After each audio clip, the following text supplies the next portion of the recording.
எப்படியோ தீர்ப்பு கொடுத்துட்டாங்கய்யா. 2020ஆம் ஆண்டு சாந்தன்குளம் அப்படின்ற ஒரு பகுதியில் ஒரு அப்பாவையும் பையனையும் கஸ்டடிக்கு கூட்டிகிட்டு போய் போலீஸ் கஸ்டடியில் வச்சு 9 போலீஸ் வந்து சேர்ந்து அந்த அப்பாவையும் பையனையும் நைட்டுலேருந்து விடியற் காலைல வரைக்கும் துன்புறுத்தி கொண்டு இருக்காங்க.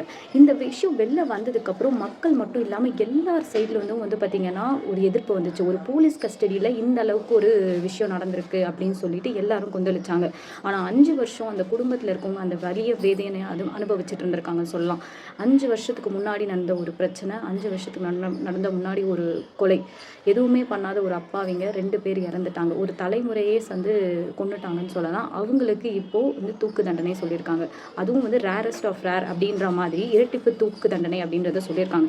சப்போஸ் ஒரு போலீஸ்க்கு 2 மர்டர் பண்ணியிருக்கிறதுனால இரட்டிப்பு தூக்கு தண்டனை சொல்லியிருக்காங்க. இப்போ யாராவது ஒருத்தர் வந்து ஒரு கேஸ்லேருந்து வெளியில் வந்துட்டா கூட இன்னொரு ஒரு கேஸ்லேருந்து தப்பிக்கக்கூடாது அப்படின்றதுக்காக தான் இந்த இரட்டிப்பு தண்டனையை கொண்டு வந்திருக்காங்க. இந்த கேஸை பற்றி நீங்கள் என்ன நினைக்கிறீங்க?